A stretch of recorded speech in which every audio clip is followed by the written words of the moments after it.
Hello dear friends, आप सभी का वेलकम है आपके अपने यूट्यूब चैनल तनु क्लासेस में। दोस्तों, आज की वीडियो में हम लोग करने वाले हैं फिजिक्स का मोस्ट वीवीआई सब्जेक्टिव क्वेश्चन, जो कि आपके बोर्ड एग्जाम के लिए काफी ज्यादा इंपॉर्टेंट है। क्योंकि दोस्तों इसमें सिर्फ वही क्वेश्चन को लाया गया है जो कि आपके एग्जाम में पूछे जा चुके हैं और जो आपके एग्जाम में पूछे जा सकते हैं। सभी क्वेश्चन बहुत ही ज्यादा इंपॉर्टेंट है, इसलिए आप लोगों से रिक्वेस्ट है मेरा कि आप लोग प्लीज वीडियो को एंड तक देखिए और जो भी क्वेश्चन आपसे सॉल्व नहीं हो प्लीज उसको नोट करें। क्योंकि जब तक आप नोट नहीं करेंगे, स्क्रीनशॉट नहीं लेंगे दोस्तों, तब तक आपको ये वीडियो देखने का कोई भी फायदा नहीं होगा। ठीक है, ये क्वेश्चन को आप अभी देखिएगा, थोड़ी देर बाद आप भूल जाइएगा। इसलिए प्लीज आप लोगों से रिक्वेस्ट है क्वेश्चन को नोट जरूर करना। ठीक है, क्योंकि सभी क्वेश्चन दोस्तों चुनिंदा है, बार बार ये क्वेश्चन आपके एग्जाम में पूछे जाते हैं। चलिए, पहला क्वेश्चन यहां पर देखेंगे कि सी धारिता वाले संधारित्र को भी विभव तक आवेशित किया गया है, इसकी विद्युत ऊर्जा होगी। यानी कि सिंपली क्वेश्चन पूछा है कि यहाँ पर सिंपली कि सी धारिता है। देखिए यहाँ पर ध्यान से देखिए, सी धारिता वाले संधारित्र को भी विभव तक आवेशित किया गया है, यानी कि चार्ज किया गया है, तो इसकी जो विद्युत ऊर्जा होगी वो क्या होगी, यानी कि इसका जो विद्युत एनर्जी होगी, इलेक्ट्रिकल एनर्जी होगी, वो क्या होगी। तो दोस्तों ये सिंपली फॉर्मूला पूछ रहा है, तो सबसे पहले यहाँ पर सी धारिता दिया हुआ है, यानी कि कैपेसिटेंस, यानी कि फॉर्मूला आपका सी आना चाहिए फॉर्मूला में। ठीक है, और यहाँ पर जो है विभव आपका दिया हुआ है भी। ठीक है, अब जब हम लोग इसको आवेशित करेंगे तो इसका जो फॉर्मूला होता है वो विद्युत ऊर्जा का फॉर्मूला होता है U बराबर हाफ सी भी स्क्वायर, जहां पर सी क्या है वो दोस्तों संधारित्र है और भी क्या है वो विभव है। ठीक है, विभव है। अब यहाँ पर अगर ध्यान से देखेंगे तो 1/cv स्क्वायर या फिर हाफ सी भी स्क्वायर, ये जो है आपका फॉर्मूला हो गया विद्युत ऊर्जा का। लेकिन कभी कभी आपको क्वेश्चन पूछ देगा कि विद्युत विभव क्या होता है, क्योंकि देखिए न्यूमेरिकल अगर आपको ऑब्जेक्टिव में पूछे तो वहां पर नहीं बनाना है, लेकिन वहीं पे शॉर्ट क्वेश्चन में पूछे तो आपको थोड़ा बहुत बनाना पड़ेगा, जो छोटा छोटा न्यूमेरिकल होगा। ठीक है, जैसे कि 2020 में देखिए पूछा हुआ क्वेश्चन है। तो अगर यहाँ पर आपको पूछ दिया जाए कि भी विभव का, सिंपली आपको बताइए कि आपका संधारित्र जो है वो दिया हुआ है और ये इलेक्ट्रिकल एनर्जी भी दिया हुआ है, तो आप सिंपली बताइए कि भी बराबर यानी कि विभव बराबर क्या होगा। तो दोस्तों जब भी इस प्रकार का क्वेश्चन पूछ दिया जाए तो आपको डायरेक्ट फॉर्मूला लिख देना है, भी बराबर √2u/c। यहां पर c क्या है वो संधारित्र है, u क्या है वो विद्युत ऊर्जा है और v क्या है वो विभव है। ठीक है, तो विभव अगर आपको कभी भी पूछ दे तो आपको अंडर रूट वाला फॉर्मूला लगाना है 2u/c, और अगर आपको कभी विद्युत ऊर्जा पूछ दे तो आपको सिंपल ये लगाना है। और क्वेश्चन लिखने का तरीका यही है कि यहाँ पर अगर यदि सी धारिता वाले संधारित्र है उसको जब v विभव पर आवेशित करेंगे तो इसका जो विद्युत ऊर्जा होगा वो ये होगा। डायरेक्ट आपको फॉर्मूला नहीं लिखना है, बहुत बच्चे क्या करते हैं डायरेक्ट फॉर्मूला को लिख देते हैं। ठीक है, तभी आपको पूरा मार्क्स मिलेगा, अन्यथा आपको सिर्फ 1 मार्क्स मिलेगा। ठीक है, चलिए अब क्वेश्चन नंबर 2 देखिए, बहुत ही ज्यादा इंपॉर्टेंट है। यहाँ पर क्वेश्चन कह रहा है कि आवेश संरक्षण का सिद्धांत क्या है। ये भी देखिए बीएससी 2020 में एनुअल एग्जाम में क्वेश्चन पूछा गया है, आवेश संरक्षण का सिद्धांत। देखिए सबसे पहले आवेश संरक्षण का सिद्धांत का मतलब ये हो गया कि चार्ज को जो है, यानी कि संरक्षण का ही मतलब होता है कि चार्ज को नष्ट ना करना, चार्ज को एक रूप से दूसरे रूप में बदलना, या फिर वो चार्ज जाता क्या है। सिंपली वो चार्ज जो कि हम लोग जो यूज करते हैं, जैसे मोबाइल में जो चार्ज यूज करते हैं, तो वो चार्ज जाता क्या, क्योंकि हम लोग जानते हैं कि एनर्जी को ना तो बर्बाद किया जाता है ना कि उत्पन्न किया जा सकता है, उसको सिर्फ एक रूप से दूसरे रूप में बदला जाता है। तो यहाँ पर वही क्वेश्चन पूछ रहा है कि आवेश संरक्षण का सिद्धांत से आप क्या समझते हैं, या फिर आवेश संरक्षण का सिद्धांत क्या है। देखिए इस सिद्धांत के अनुसार किसी विलगित निकाय के भीतर का कुल आवेश जो है वो स्थिर रहता है। इस सिद्धांत के अनुसार कोई भी अंदर किसी भी पार्टिकल के अंदर जो चार्ज होता है वो बिल्कुल स्थिर रहता है, वो एकदम थमा हुआ होता है। ठीक है, उदाहरण के लिए जब अगर हम लोग कांच की छड़ को रेशम से रगड़ेंगे, जब हम लोग कांच की छड़ को रेशम से रगड़ेंगे तो जितना धन आवेश यानी कि जितना पॉजिटिव चार्ज उत्पन्न होगा, जितना धन आवेश उत्पन्न होगा, उतना ही ऋण आवेश यानी कि निगेटिव चार्ज उत्पन्न होगा। यहाँ आवेश का केवल पुनर्वितरण होता है, यह एक सार्वत्रिक नियम है।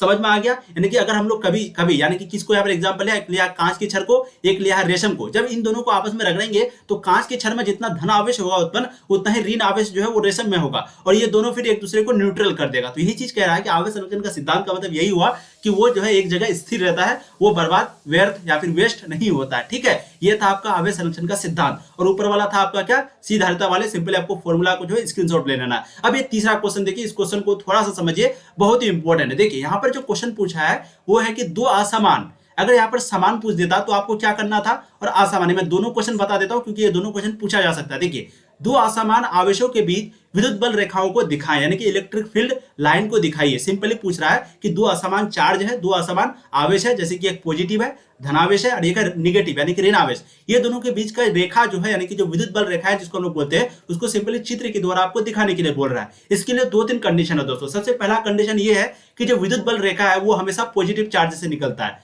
सबसे पहला ध्यान से देखिए आप लोग, ये सभी किससे निकला है, पॉजिटिव चार्ज से। ठीक है, तो जब भी आपको क्वेश्चन पूछ दिया जाए कि विद्युत क्षेत्र जो है वो किधर से निकलता है, यानी कि जो विद्युत बल रेखा है वो कौन से चार्ज से निकलता है, पॉजिटिव से यानी कि धनावेश से या फिर ऋणावेश से, तो आपको सिंपली पहला पॉइंट लिखना है धनावेश से। तो यहाँ पर ध्यान देना धनावेश। दूसरा पॉइंट क्या है कि ये जो है एक दूसरे को कभी भी नहीं काटता है।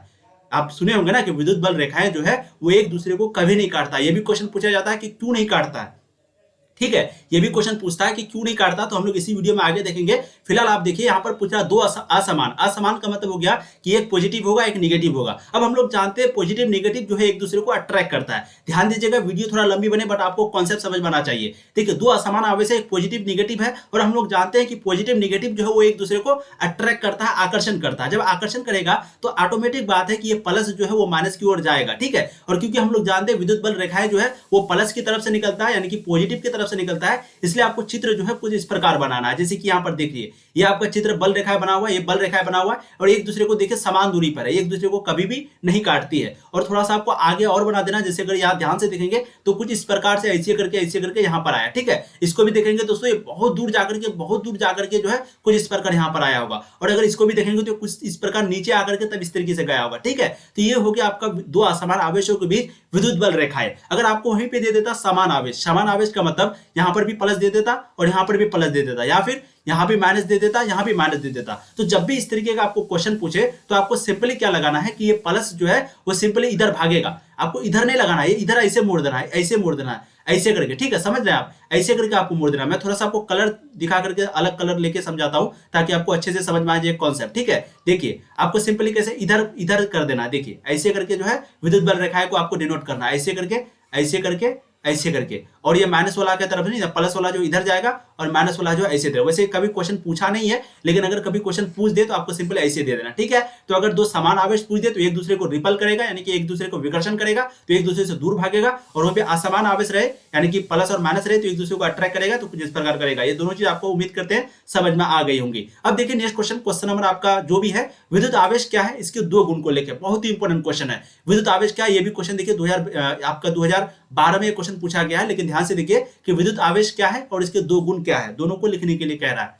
तो सबसे पहले हम लोग लिखेंगे विद्युत आवेश के बारे में, क्योंकि पहला क्वेश्चन आपका कि विद्युत आवेश वह भौतिक राशि है जिसके कारण पदार्थ में विद्युत तथा उससे संबंधित प्रभाव उत्पन्न होते हैं। इसके दो गुण निम्नलिखित है। क्वेश्चन लिखने का तरीका देखिए, तरीका सही रहेगा आपका तो 100% देखिए क्वेश्चन का आंसर सब लिख देता, लेकिन तरीका से लिखना है आपको ताकि आपको मार्क्स जो है वो पूरा दे, ठीक है। 2 नंबर है तो 2 नंबर दे आपको। तो यहाँ क्वेश्चन पूछ रहा है कि विद्युत आवेश क्या है, तो विद्युत आवेश वह भौतिक राशि है जिसके कारण पदार्थ में विद्युत तथा उससे संबंधित प्रभाव उत्पन्न होते हैं, और इसके जो है दो गुण निम्नलिखित है। सबसे पहला आवेश जो है वो योगात्मक होते हैं, दूसरा आवेश संरक्षित होते हैं। संरक्षित का मतलब अभी मैंने आपको बताया कि ये इसको कभी बर्बाद नहीं किया जा सकता, एक प्रकार का ये स्थिर रहता है, ठीक है। तो आवेश योगात्मक होते हैं और आवेश संरक्षित होते हैं। ये हो गया दो गुण, और विद्युत आवेश का ये हो गया। क्योंकि यहाँ पर दो गुण लिखने के लिए बोला, इसलिए आपको 2 ही गुण लिखना है, आपको 3 गुण 4 गुण नहीं लिखना, ठीक है। जब नहीं बोले तब आप लिख सकते हैं। अब नेक्स्ट क्वेश्चन देखिए यहाँ पर कि दो विद्युत क्षेत्र रेखाएं क्यों एक दूसरे को काट नहीं सकती है। मैंने अभी आपको कहा था कि जो विद्युत क्षेत्र रेखा इनकी जो इलेक्ट्रिक फील्ड लाइंस है वो एक दूसरे को कभी भी नहीं काटता। दो जो चार्ज होता है उसके बीच जो ये प्लस होगा ये माइनस होगा, तो एक दूसरे को जो है कभी भी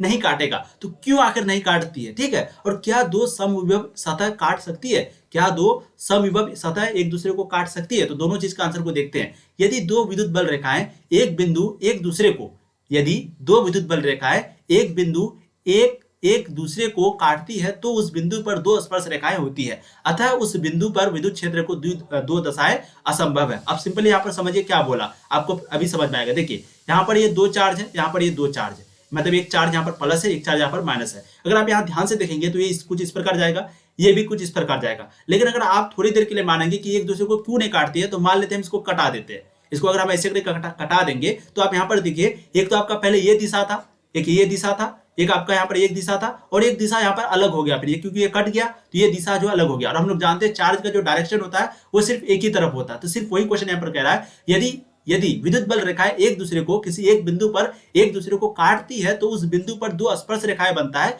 और दो जब स्पर्श रेखाएं बनेगा तो ये जो है नामुमकिन है। अतः उस बिंदु पर विद्युत क्षेत्र की दो दिशाएं होंगी जो कि असंभव है। अतः विद्युत क्षेत्र की दो दिशाएं होंगी जो कि असंभव है, दो डायरेक्शन होगा जो कि असंभव है। तो आपको यही लिखना है कि दो विद्युत क्षेत्र रेखाएं एक दूसरे को क्यों नहीं काटती है, और क्या समविभव सतह काट सकती है, तो नहीं काट सकते, ये असंभव है, ठीक है। अब देखिए संधारित्र के किन्हीं दो उपयोग को लिखे। कैपेसिटेंस जो हम लोग पंखा पे यूज करते हैं, और सिंपली आपको पहला क्वेश्चन यही लिख देना है कि भाई जो संधारित्र यानी कि जो हम लोग पंखा पे यूज करते हैं, जो बैटरी होता है, कैपेसिटर होता है, तो उसका जो है दो उपयोग यानी कि यूज क्या क्या है उस चीज को लिखना है, ठीक है। सबसे पहला आपका कि ऊर्जा संचय के रूप में, दूसरा है इलेक्ट्रॉनिक परिपथों के रूप में, क्योंकि उसका नाम है कैपेसिटेंस यानी कि संधारित्र यानी कि कैपेसिटी। ठीक है, अगर आप पंखा में 2 बैटरी को लगा देंगे, उसको एक प्रकार का बैटरी भी बोला जाता है, कैपेसिटर भी बोला जाता है, तो 2 लगा देंगे तो दोस्तों पंखा का स्पीड जो है बहुत ज्यादा बढ़ जाता है और हो सकता है वो फूंक भी दे। तो वही कह रहा है कि संधारित्र के किन्हीं 2 उपयोग को लेंगे, तो इनमें से जो 2 उपयोग है, एक है ऊर्जा संचय के रूप में, एक है इलेक्ट्रॉनिक परिपथों के रूप में। तो ये हो गया आपका 2 उपयोग। ठीक, देखिए नेक्स्ट क्वेश्चन नंबर आपका जो भी है, आवेश के क्वांटीकरण से आप क्या समझते हैं? आवेश के क्वांटीकरण से क्या समझते हैं? देखिए क्वांटीकरण वर्ड कोई नया नहीं है, आप लोग बहुत बार ये क्वेश्चन को बनाए और बहुत ही इजी क्वेश्चन है। सिंपली सबसे पहले आपको लिखना है कि किसी आवेश वस्तु पर स्थित आवेश हमेशा इलेक्ट्रॉनिक आवेश का पूर्ण गुणज होता है, अर्थात किसी वस्तु पर आवेश जो है वो Q बराबर प्लस माइनस Ne होता है। मतलब कोई भी वस्तु होता है उस पर जो चार्ज होता है वो Q बराबर या तो पॉजिटिव होगा तो प्लस Ne या फिर माइनस Ne। ठीक है, निगेटिव होगा तो माइनस Ne। वहां पर N क्या है? वो नंबर ऑफ इलेक्ट्रॉन्स है, मतलब यानी कि जो इलेक्ट्रॉन होता है, जो इलेक्ट्रॉनों की संख्या होती है वो N डिनोट करता है। जैसे 1 इलेक्ट्रॉन है, 2 इलेक्ट्रॉन है, 3 इलेक्ट्रॉन है। और E क्या है? ये दोस्तों इलेक्ट्रॉन का चार्ज है, जिसका मान होता है 1.6 × 10⁻⁹ कूलम। तो कभी कभी आपको क्वेश्चन पूछ देता है, बहुत बार पूछा ऑब्जेक्टिव क्वेश्चन में कि इलेक्ट्रॉन का जो चार्ज कितना होता है, तो आपको सिंपली लिखना है 1.6 × 10⁻⁹ कूलम। क्या? 1.6 × 10⁻⁹ कूलम। और कूलम को हम लोग C से डिनोट करते हैं। ठीक है, और वहीं पे चार्ज का फॉर्मूला होता है Q बराबर प्लस माइनस Ne। तो यहाँ पर सिंपली क्वेश्चन क्या पूछ रहा था कि आवेश का क्वांटीकरण से क्या समझते हैं? तो किसी आवेशित वस्तु पर स्थित आवेश हमेशा इलेक्ट्रॉनिक आवेश का पूर्ण गुणज होता है, अर्थात किसी वस्तु पर आवेश जो है वो Q बराबर प्लस माइनस Ne होता है, जहां पर E जो है वो इलेक्ट्रॉनिक आवेश है। ठीक है, और जिसका मान जो है वो 1.6 × 10⁻⁹ कूलम होता है। इसे ही हम लोग कहते हैं आवेश का क्वांटीकरण। क्या बोलते हैं? आवेश का क्वांटीकरण। ठीक है, चलिए अब देखते हैं नेक्स्ट क्वेश्चन नंबर आपका हो जाएगा जो भी है, कूलम के नियम की सीमाएं क्या है। क्योंकि दोस्तों यहाँ पर क्वेश्चन नंबर नहीं लिखा गया है, सभी क्वेश्चन इंपॉर्टेंट है, इसलिए देखिए ध्यान से देखिए क्वेश्चन क्या पूछ रहा है कि कूलम के नियम की सीमाएं क्या है, यानी कि उसका जो हद है, एक प्रकार का लिमिट है, वो क्या है। बहुत ही इंपॉर्टेंट क्वेश्चन है। इस प्रकार के प्रश्न दोस्तों आपको बहुत ज्यादा पूछे जाते हैं। तो कूलम के नियम की सीमाएं क्या है, उसके लिमिटेशन क्या है, समझते हैं। कूलम के नियम की जो है निम्नलिखित सीमा है। सबसे पहला, यह नियम केवल बिंदु आवेशों के लिए यानी कि छोटे छोटे आवेशों के लिए, छोटे छोटे चार्ज के लिए सत्य है। तो कूलम का जो लॉ है, कूलम्स लॉ जो है, कूलम का जो नियम है, वो सिर्फ छोटे छोटे चार्जों के लिए ही वैलिड है, अन्यथा जो बड़े बड़े चार्ज आ जाए तो वो जो है नहीं वैलिड है। ठीक है, तो कूलम के नियम की निम्नलिखित सीमाएं में से सबसे पहला है कि यह केवल दो छोटे छोटे बिंदु, दो छोटे छोटे चार्जों के लिए, दो छोटे छोटे आवेशों के लिए सत्य है। दूसरा क्या है? यह केवल स्थिर आवेशों के लिए, यानी कि जो रुकी हुई चार्ज होती है, यानी कि सिंपली अगर समझाए तो जो चार्ज रुकी हुई होती है, एक जगह स्थिर होती है, सिर्फ उसी के लिए वैलिड है, यानी कि उसी के लिए लागू होता है। तो यह नियम केवल स्थिर आवेशों के लिए ही लागू होता है। तीसरा पॉइंट है, यह नियम 10⁻⁻14 मीटर से कम दूरी के लिए लागू होता है, यानी कि अगर इतना दूरी से कम है तभी आपका ये जो है कूलम्स लॉ लगेगा, अन्यथा ये लॉ आपका नहीं लगेगा। और सिंपली आप क्वेश्चन दे सकते हैं, इस पॉइंट को ऐसे भी ले सकते हैं कि ये सिर्फ कम दूरी के लिए ही लागू होता है, ज्यादा दूरी के लिए नहीं। यानी कि अगर दो चार्ज के बीच छोटी दूरी हो, कम दूरी हो, थोड़ी सी दूरी हो, तभी ये जो है लागू होगा, कूलम का नियम जो है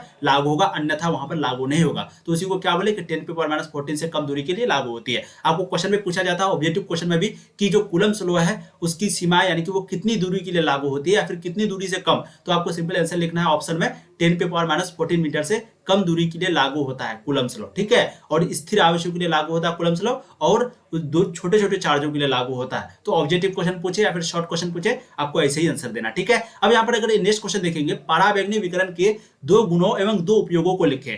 पराबैंगनी विकिरण के 2 गुण और 2 उपयोग, 2 चीज पूछ रहा है, एक गुण भी पूछ रहा है और एक उपयोग भी पूछ रहा है। ये दोनों को लिखने के लिए कह रहा है और आराम से आप आंसर दे सकते हैं। बहुत ही इंपॉर्टेंट क्वेश्चन है, समझिए। देखिए सबसे पहले गुण को देखते हैं।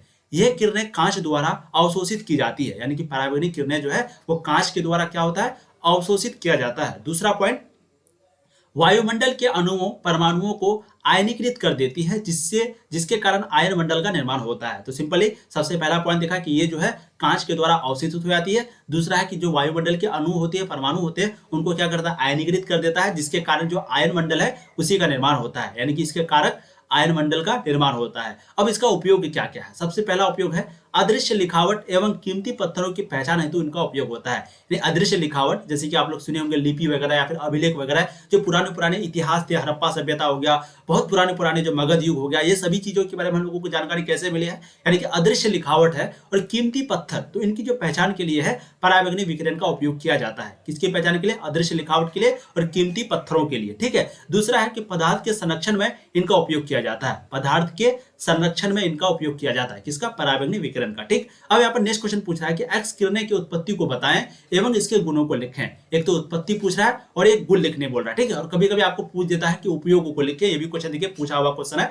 तो इसकी उत्पत्ति को बताएं, इसके गुण को बताएं, इसके उपयोग को लिखें। जो भी क्वेश्चन पूछे आपको आंसर देना है कि तीव्र गति से चलते हुए इलेक्ट्रॉन को अचानक मंदित करने पर एवं परमाणुओं के कक्षीय इलेक्ट्रॉन के संक्रमण के क्रम में ऊर्जा परिवर्तन से एक्स किरण उत्पन्न होती है। मतलब खूब तेजी गति से चलता हुआ कोई इलेक्ट्रॉन है, अगर अचानक उसकी गति को रोक दिया जाए और परमाणुओं के कक्षीय इलेक्ट्रॉन के संक्रमण के क्रम में जो ऊर्जा परिवर्तन होता है उसी को बोला जाता है एक्स किरण, यानी कि एक्स किरण उत्पन्न होता है। तो ये हो गया उत्पत्ति। अब इसके गुण और इसके उपयोग को देखते हैं। देखिए गुण क्या है। एक्स किरण की वेधन क्षमता गामा किरण से कम होती है। एक्स किरण की जो वेधन क्षमता है वो गामा किरण से कम होती है।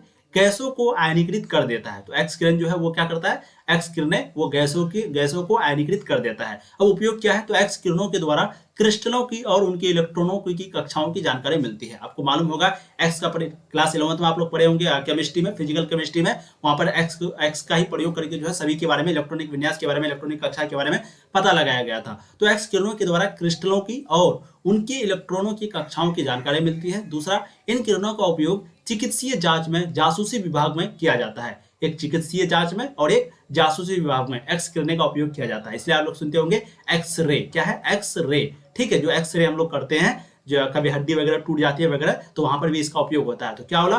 चिकित्सीय जांच में और जासूसी विभाग में जो है एक्स किरणें का उपयोग किया जाता है। और क्रिस्टलों की ओर और इलेक्ट्रॉनों की कक्षाओं की जानकारी भी एक्स किरणों से प्राप्त होती है। तो इसका उपयोग भी समझ लिए, गुण भी समझ लिए, और आपका जो उत्पत्ति कैसे होती है वो भी हम लोगों ने समझा। अब दूसरा क्वेश्चन है, यानी कि नेक्स्ट क्वेश्चन है कि दृश्य किरणों की अपेक्षा पराबैंगनी किरणों की ऊर्जा अधिक होती है, क्यों?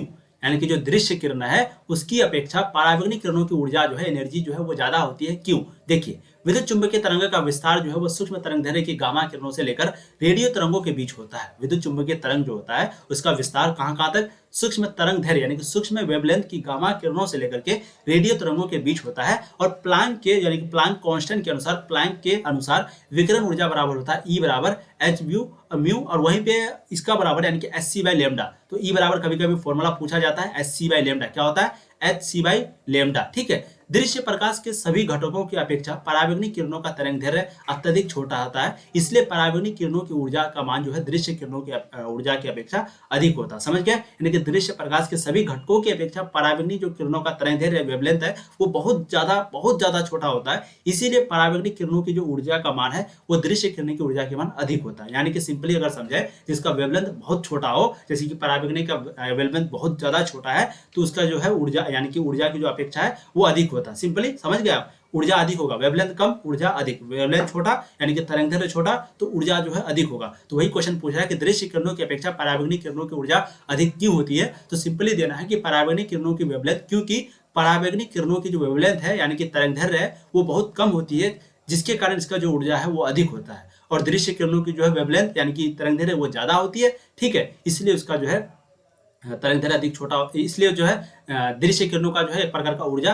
वो कम होता है। किससे? पराबैंगनी किरणों से। ठीक है, नेक्स्ट क्वेश्चन देखिए, ये भी क्वेश्चन बहुत ही ज्यादा इंपॉर्टेंट है। 2018 में ये क्वेश्चन पूछा गया है। 2018 में सबसे टफ क्वेश्चन पूछा था। देखिए ध्यान से, खतरे का संकेत लाल क्यों होता है? आखिर खतरे का संकेत जो आप देखेंगे ट्रेन वगैरह में, ट्रेन का पटरी में जब पार्क नहीं, वहां भी रेड कलर का चलता है, यानी कि खतरे का संकेत को लाल रंग से क्यों प्रयोग किया जाता है? लाल रंग वहां पर क्यों प्रयोग किया जाता है? तो हम लोगों ने 10th क्लास में थोड़ा बहुत पढ़ा था कि क्योंकि लाल रंग का जो कलर है वो रंग है वो हम लोगों को बहुत दूर से दिखाई देता है। सिंपल यही आंसर बिल्कुल सही है, 10th क्लास तक सही है, लेकिन 12th में थोड़ा सा आपको अच्छा से लिखना पड़ेगा। ठीक है, तो खतरे का संकेत लाल क्यों होता है समझाएं। समझिए, प्रकाश के प्रकीर्णन के कारण लाल रंग का जो छितराव है या प्रकीर्णन बहुत कम होता है। सिंपली लाल रंग का जो छितराव है, छितराव का मतलब जैसे कि ये लाल रंग है, अगर ये यहाँ से इसको यहाँ से छोड़ेंगे, यहाँ से अगर इसको छोड़ेंगे तो ये इधर अगर जाएगा तो इसका जो फैलाव है ना वो कम होता है, यानी कि इधर उधर वो ज्यादा नहीं भागता है, वो ज्यादा सीधा भागता है। क्यों भागता है? क्योंकि हम लोगों ने देखा था कि जो बैंगनी रंग है वो बहुत कम भागता है। अगर मान लेते हैं सतरंगी जो होता है, यानी कि एक प्रकार का जो ऊपर में आपका बनता है, उसके कारण अगर देखेंगे हम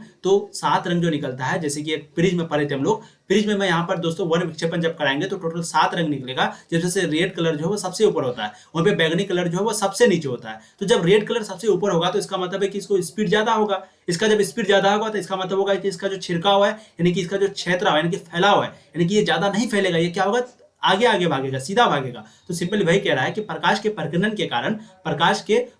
के कारण लाल रंग का जो छितराव है वो बहुत ही कम होता है, क्योंकि वो सीधा भागने का, क्योंकि उसका स्पीड बहुत ज्यादा होता है और वो ज्यादा मुड़ता नहीं है, वो छितराव कम होता है। इसीलिए क्योंकि प्रकाश के प्रकीर्णन का दर उसके तरंगदैर्घ्य के चतुर्थ घात के व्युत्क्रमानुपाती होता है और लाल रंग का तरंगदैर्घ्य सबसे अधिक होता है, जिसके फलस्वरूप इसका प्रकीर्णन कम होने के कारण अधिक दूर तक जाता है, अतः खतरे का संकेत लाल रंग होता है। तो आपको समझ में आ गई कि लाल रंग का तरंगदैर्घ्य भी जो है सबसे अधिक होता है, जिसके फलस्वरूप इसका जो प्रकीर्णन है वो कम होता है और जब प्रकीर्णन कम होता है तो ये अधिक दूर तक जाता है और इसीलिए इसको खतरे का संकेत लाल होता है। इसीलिए क्योंकि दूर तक दिखाई देगा तभी तो लोग दूर में ही रुक जाएंगे, समझिए आप। ठीक है, तो खतरे का संकेत लाल क्यों होता है, ये चीज आपको समझ में आ गई होंगी। अब हाइगेंस के तरंग सिद्धांत की व्याख्या करें। हाइगेंस रूल जो है, हाइगेंस के तरंग सिद्धांत की व्याख्या करें, ये भी क्वेश्चन पूछा जाता है। समझिए, हाइगेंस के अनुसार सबसे पहले हाइगेंस रूल आपको लिख देना है। हाइगेंस का एक ऐसा विश्वास था कि प्रकाश तरंग अनुदैर्ध्य तरंग है। प्रकाश तरंग जो है वो क्या है, अनुदैर्ध्य तरंग है, जो तरंग के गति की दिशा में काल्पनिक माध्यम ईथर में 3 × 10⁸ मीटर पर सेकंड की चाल से संचारित होता है। ठीक है, तो हाइगेंस क्या कहता था कि हाइगेंस के अनुसार जो था, उसको विश्वास था, उसका मानना था कि प्रकाश तरंग जो है वो अनुदैर्ध्य तरंग है, जो कि तरंग के गति की दिशा में, उसी के डायरेक्शन में, जो तरंग की जिधर डायरेक्शन है उसी के गति की, यानी कि उसी के स्पीड की दिशा में काल्पनिक माध्यम ईथर, जिसका स्पीड दिया हुआ 3 × 10⁸ मीटर पर सेकंड की चाल से संचारित होता है। इस सिद्धांत के अनुसार प्रकाश में परावर्तन, अपवर्तन, व्यक्तीकरण एवं विवर्तन की सफलतापूर्वक व्याख्या की गई, परंतु ध्रुवण के बारे में यह सिद्धांत कुछ जानकारी नहीं दे सका। ठीक है, तो हाइगेंस रूल जो है वो परावर्तन के बारे में भी, अपवर्तन के बारे में भी और व्यक्तीकरण के बारे में भी जानकारी दिया, सफलतापूर्वक व्याख्या हुआ, लेकिन ध्रुवण के बारे में जानकारी नहीं दिया। तो हाइगेंस के तरंग सिद्धांत से ये आप समझते हैं, यानी कि इसका व्याख्या हो गया। ठीक है, अब है एक प्राथमिक 2019 का और 2021 में, ये दोनों क्वेश्चन पूछा गया है, इसलिए आप लोग ध्यान से देखिए, दोनों क्वेश्चन आराम से देखिए। प्राथमिक एवं द्वितीयक इंद्रधनुष में अंतर को स्पष्ट करें। ठीक है, एक प्राथमिक, एक द्वितीय, या फिर अथवा में आपका दिया हुआ था कि द्वितीयक इंद्रधनुष को समझाएं, द्वितीयक इंद्रधनुष को समझाएं। तो प्राथमिक, द्वितीयक या फिर द्वितीयक इंद्रधनुष, दोनों को अच्छे से देख लीजिए और ये हमारा लास्ट क्वेश्चन है। ठीक है, समझते हैं। देखिए, सबसे पहले है प्राथमिक इंद्रधनुष। बूंदों पर आपतित प्रकाश के 2 बार अपवर्तन और 1 बार पूर्ण आंतरिक परावर्तन के कारण प्राथमिक इंद्रधनुष का निर्माण होता है। यानी कि बूंदों पर जो आपतित प्रकाश की 2 बार अपवर्तन और 1 बार पूर्ण आंतरिक परावर्तन, 2 बार अपवर्तन और 1 बार पूर्ण आंतरिक परावर्तन के कारण प्राथमिक इंद्रधनुष का निर्माण होता है। यह एक रंगीन बैंड होता है, यह एक रंगीन बैंड होता है, जिसके बाहरी किनारे पर लाल रंग और आंतरिक किनारे पर बैंगनी रंग होता है। ठीक है, जिसके बाहरी किनारे पर क्या होता है, लाल रंग, क्योंकि लाल रंग एक प्रकार का समझ सकते हैं, उसका जो वेवलेंथ है वो बहुत ज्यादा होता है और वो ज्यादा फैलता नहीं है, वो तेज भागता है, जिसके कारण क्या होता है, लाल रंग का जो वेवलेंथ हो ना ज्यादा होता है। मान लेते हैं अगर ये प्रिज्म है, मैंने फिर से आपको समझाता हूँ, अगर यहाँ से लाल रंग को छोड़ा जाए प्रिज्म से, तो लाल रंग ऐसे अगर भागेगा तो बैंगनी रंग जो है ऐसे भागेगा। अब ये अगर ऐसे भागेगा तो अगर आप यहाँ से देखेंगे, बाहर से देखेंगे, तो ऑटोमेटिक लाल रंग आपको दिखाई देगा, है कि नहीं, लाल रंग ऐसे दिखाई देगा इसको, क्योंकि देखिए लाल रंग इतना दूर में जाके मुड़ेगा, वहीं पे बैंगनी रंग यहीं मुड़ जाएगा। अब अगर आप यहाँ पे रहेंगे तो यहाँ पे ऐसे दिखेगा, कुछ इस प्रकार का मुड़ेगा। अब आप बोलिएगा कि नहीं सर हम यहाँ रहेंगे, यहाँ रहिएगा, वैसा नहीं होता है। यानी कि प्रिज्म का एक सिंपल यहाँ पर थ्योरी है। तो प्राथमिक इंद्रधनुष का मतलब समझ में आ गया कि बूंदों पर आपतित प्रकाश के 2 बार अपवर्तन और 1 बार पूर्ण आंतरिक परावर्तन के कारण जो प्राथमिक इंद्रधनुष का निर्माण होता है, यह एक रंगीन बैंड होता है, जिसके बाहरी किनारों पर लाल रंग और आंतरिक किनारों पर क्या होता है, बैंगनी रंग। ठीक है, तो अंदर की ओर होता है आपका बैंगनी रंग, वो हो गया अंदर, और बाहरी की ओर होता है लाल रंग। आपको समझ में आ रही है। अब है एक द्वितीय इंद्रधनुष। समझते हैं द्वितीय इंद्रधनुष के बारे में, बहुत ही ज्यादा इंपॉर्टेंट है। इसको मैं कलर को पहले थोड़ा बहुत चेंज कर लेता हूं ताकि आपको चीजें अच्छे से समझ में आइए। देखिए, द्वितीय इंद्रधनुष, द्वितीय इंद्रधनुष क्या होता है, बूंदों पर आपतित प्रकाश के 2 अपवर्तन और 2 बार पूर्ण आंतरिक परावर्तन के कारण इसका निर्माण होता है। द्वितीय इंद्रधनुष एक रंगीन बैंड है, जिसके बाहर की ओर बैंगनी रंग तथा अंदर की ओर लाल रंग होता है। तो इसका बिल्कुल अपोजिट होता है, मैंने आपको बिल्कुल अपोजिट होता है उसका, बिल्कुल अपोजिट। यानी कि अगर प्राथमिक इंद्रधनुष का बात करें तो प्राथमिक इंद्रधनुष में जो लाल रंग है वो बाहर की ओर होता है और जो बैंगनी रंग है वो अंदर की ओर होता है। वहीं पे द्वितीय इंद्रधनुष का बात करें तो यहाँ पर जो लाल रंग है वो अंदर की ओर होता है और वहीं पे जो बैंगनी रंग है वो बाहर की ओर होता है। ठीक है, तो बूंदों पर आपतित प्रकाश के 2 अपवर्तन और 2 बार पूर्ण आंतरिक परावर्तन के कारण इसका निर्माण होता है। और द्वितीय इंद्रधनुष एक रंगीन बैंड है, जिसके बाहर की ओर बैंगनी रंग होता है और अंदर की ओर लाल रंग होता है। तो उम्मीद करता हूं आपको चीजें बहुत अच्छे से समझ में आई होंगी। एक क्वेश्चन आपका और है जो कि 2021 में पूछा हुआ क्वेश्चन है, इसको भी समझ लीजिए।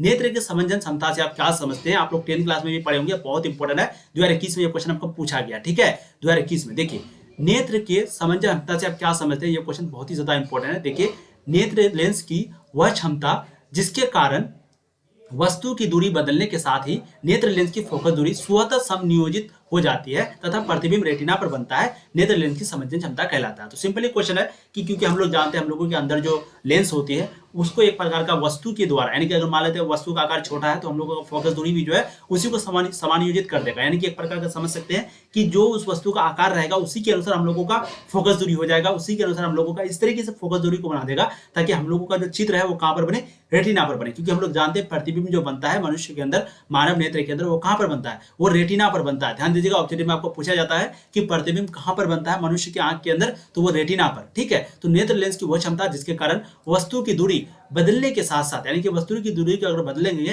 तो नेत्र लेंस की जो फोकस दूरी है वो अपने आप समनियोजित हो जाती है, यानी कि अपने आप वो एक प्रकार का फिट बैठ जाती है तथा प्रतिबिंब रेटिना पर बनता है और नेत्र लेंस की क्षमता कहलाता है। इसी को हम लोग क्या बोलते हैं, नेत्र लेंस की क्षमता बोलते हैं। ठीक है, तो उम्मीद करते हैं आपको सभी क्वेश्चन बहुत ही ज्यादा इंपॉर्टेंट था, आपको समझ में आए होंगे। जो भी क्वेश्चन प्लीज आपसे नहीं बना होगा उसको स्क्रीनशॉट लेना बहुत जरूरी है और चैनल पे पहली बार आए सब्सक्राइब कर दीजिए, क्योंकि यहाँ पे आपको दोस्तों इसी तरीके से तैयारी कराई जाएगी। ठीक है, बहुत इंपॉर्टेंट क्वेश्चन लेके आएंगे आपके एग्जाम के लिए, 12 एग्जाम के लिए, इसलिए आप लोग ध्यानपूर्वक सभी वीडियो को देखिए। जितना भी वीडियो अपलोड होता है प्लीज देखिए, अच्छे से तैयारी कीजिए, टाइम बहुत कम है। जो जो इंपॉर्टेंट क्वेश्चन लाते हैं वीडियो को देखा कीजिए, आप लोग वीडियो को नहीं देखते हैं, जो भी क्वेश्चन लेके आते हैं प्लीज देखिए। ठीक है, और वीडियो को शेयर कीजिए अपने दोस्तों को, आपके दोस्त लोग जो भी हैं प्लीज शेयर करें, क्योंकि आप लोगों के लिए दोस्तों वीडियो बनाने में बहुत ज्यादा मेहनत लगती है, आप लोगों को मालूम है, इसलिए प्लीज शेयर करेंगे। पहली बार चैनल पे सब्सक्राइब कर लीजिए, यहाँ पर आपको पूर्ण रूप से तैयारी कराई जाएगी। और जो भी बच्चे क्या कहता है पहली बार जुड़े हैं, एक प्यारा सा कमेंट करेंगे आज का सेशन आपको कैसा लगा। फिर मिलेंगे नए वीडियो में, तब तक के लिए जय हिंद। ऐसे ही पढ़ाई करते रहिए। All the very